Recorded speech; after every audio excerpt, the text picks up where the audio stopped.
우리가 전서 5장 23절에서 마지막 28절까지입니다. 이 말씀은 살아계신 하나님의 말씀입니다. 오늘 나에게 주신 하나님의 말씀을 함께 고백드리겠습니다. 함께요. 평강의 하나님이 친히 너희를 온전히 거룩하게 하시고 또 너희의 온 영과 혼과 몸이 우리 주 예수 그리스도께서 강림하실 때에 흠없게 보존되기를 원하노라. 너희를 부르시는 이는 미쁘시니 그가 또한 이루시리라. 형제들아, 우리를 위하여 기도하라. 거룩하게 입맞춤으로 모든 형제에게 문안하라. 내가 주를 힘입어 너희를 명하노니 모든 형제에게 이 편지를 읽어주라. 우리 주 예수 그리스도의 은혜가 너희에게 있을지어다. 아멘. 예수님의 평강이 우리 온 성도님들의 삶에 충만하기를 주님의 이름으로 축복합니다. 아멘. 바울은 마치 유언과 같이 어쩌면 이것이 그의 생의 마지막이 될 수 있을 거라 생각하면서 이제 편지의 글을 마칩니다.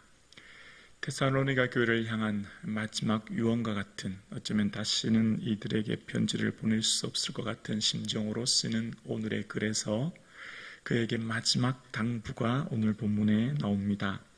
23절에 평강의 하나님이 친히 너희를 온전히 거룩하게 하시고 라고 권면하고 있습니다.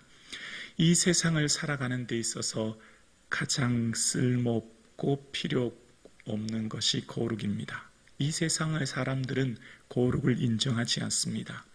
이 세상을 살아가는 일반적인 사람들의 모습 속에서는 거룩은 귀한 것 자체가 아니죠. 거룩은 하나님 앞에서 하나님이 귀히 여기시는 것 아니겠습니까?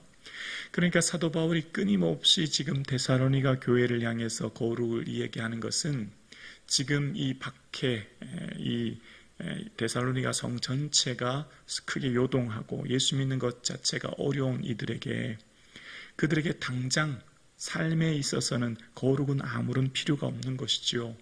그런데 거룩은 언제 또 누가 귀히 여기십니까? 하나님이 귀히 여기시는 것이고, 우리가 하나님 앞에 섰을 때 우리의 삶이 거룩하였느냐를 보시는 것처럼 이것은 성도에게 중요하게 여기는 가치이지요. 그래서 하나님, 평강의 하나님께서 우리에게 거룩하게 하시고 라고 하면서 이제 권면합니다. 성령님은 우리가 거룩하기를 원하시죠. 그래서 지난 시간 성령을 소멸하지 말라, 소멸하다는 말의 원어는 불을 끄다, 또 냉각시키다, 이런 의미가 있다고 말씀드렸죠.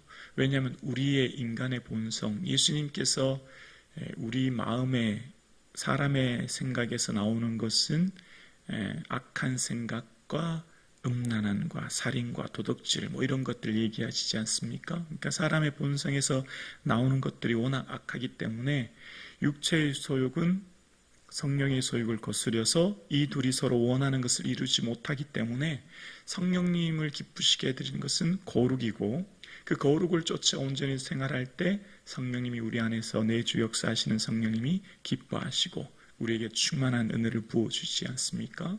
그래서 우리가 살아가는 이 세상을 살아갈 때 끊임없이 우리가 주님의 은혜를 사모하면서 성령의 충만함을 사모하는 우리에게는 거룩이 가장 중요한 가치가 되고, 그 거룩함을 쫓아 살아가는 우리에게는 성령의 충만한 은혜를 누리는 것이죠.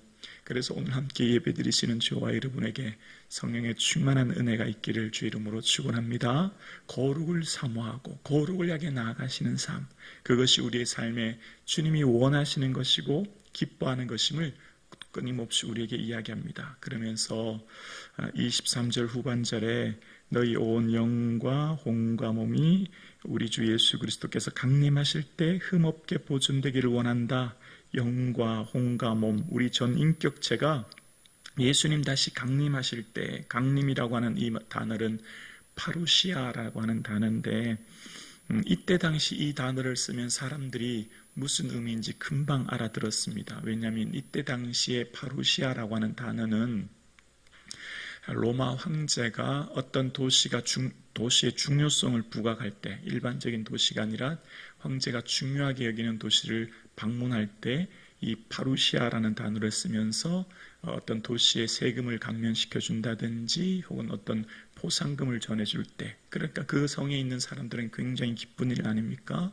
또 황제가 오니 그냥 있을 수 없어서 성에 있는 고위 관료들과 백성들이 성문 앞에 가서 나뭇가지를 흔들면서 열렬히 화려하는 것, 그것을 아펜테시스라고 하는데요, 그걸 영접이라고 합니다. 황제가 오니 기쁘게 영접하는 것이죠. 그래서 그 비유를 들어서 지금 이 데살로니가서는 편지를 쓰는 겁니다. 그러니까 이 편지를 받는 사람들은 강림하신다라고 하는 것, 황제 광림보다 얼마나 더 귀하신 우리 구주 예수께서 곧 다시 오십니다. 그 주님을 기다리십시오. 그 주님은 밤의 도적과 같이 그때는 언제인지 알지 못하나 곧 오십니다. 그 얘기를 하는 겁니다. 그러니까 지금 사도 바울은 끊임없이 데살로니가 교회를 향해서 예수님 곧 오십니다. 그러는 우리가 주님을 기쁘게 영접하며 준비합시다. 그 얘기를 끊임없이 하는 겁니다. 오늘 예배 드리시는 저와 여러분에게 주님이 말씀하십니다. 내가 곧 속히 오리라 말씀하십니다.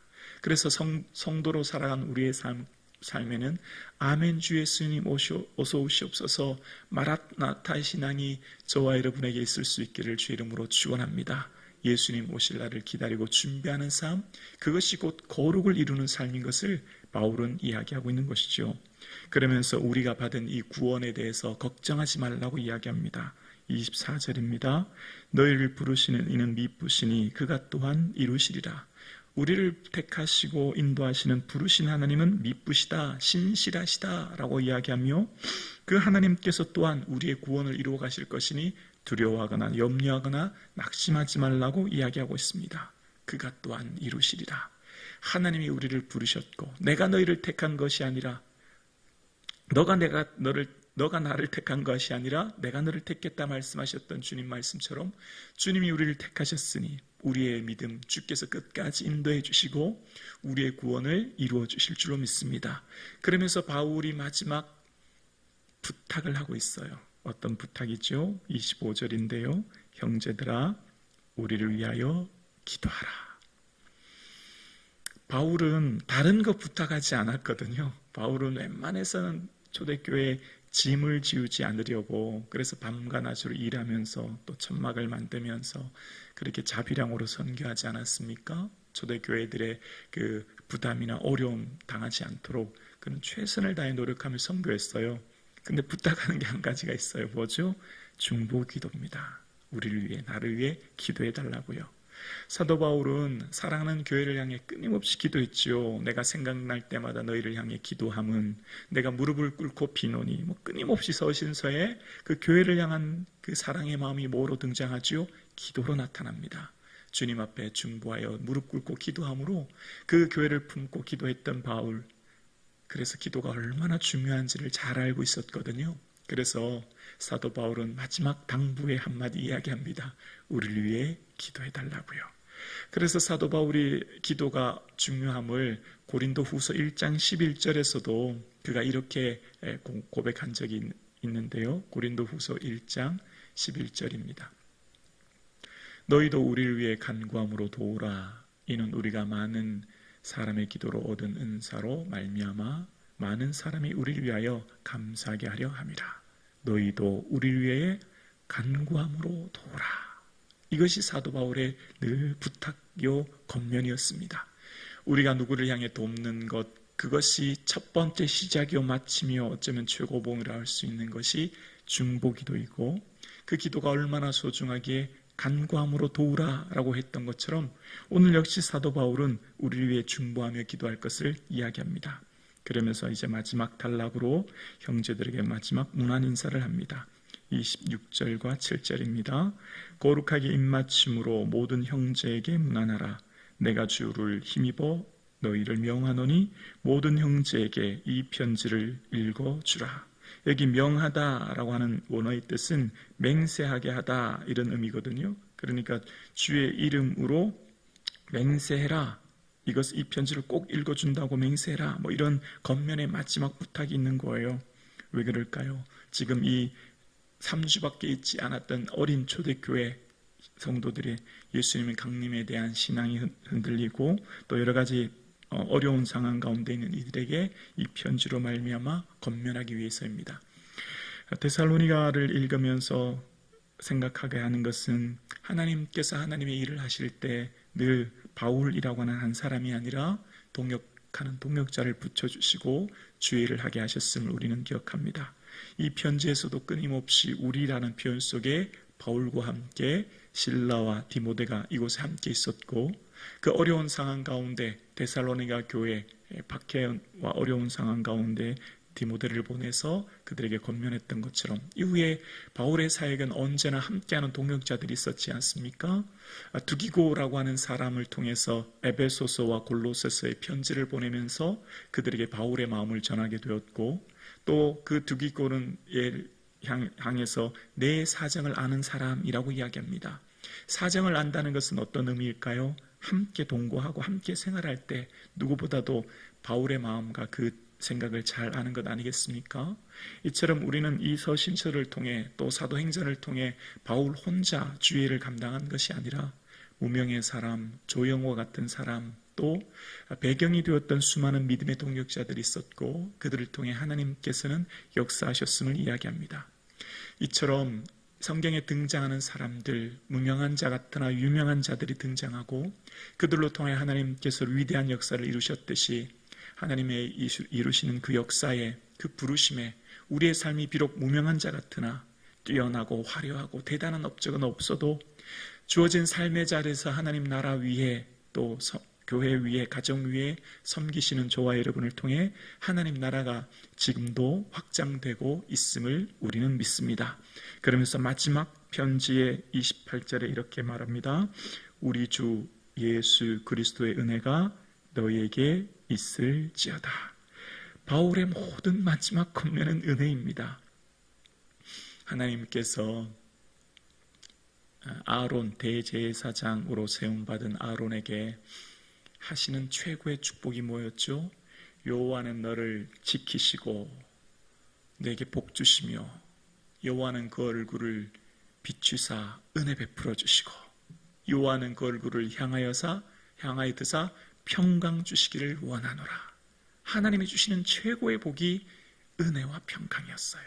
이것 없이는 여러분 은혜 없이는 우리가 단 한순간도 생존할 수 없기에 생명 주신 것도 은혜이며 호흡할 수 있는 것도 은혜이며 내 삶 모든 것 99.9% 아니 100%가 은혜임을 늘 깨닫는 겁니다.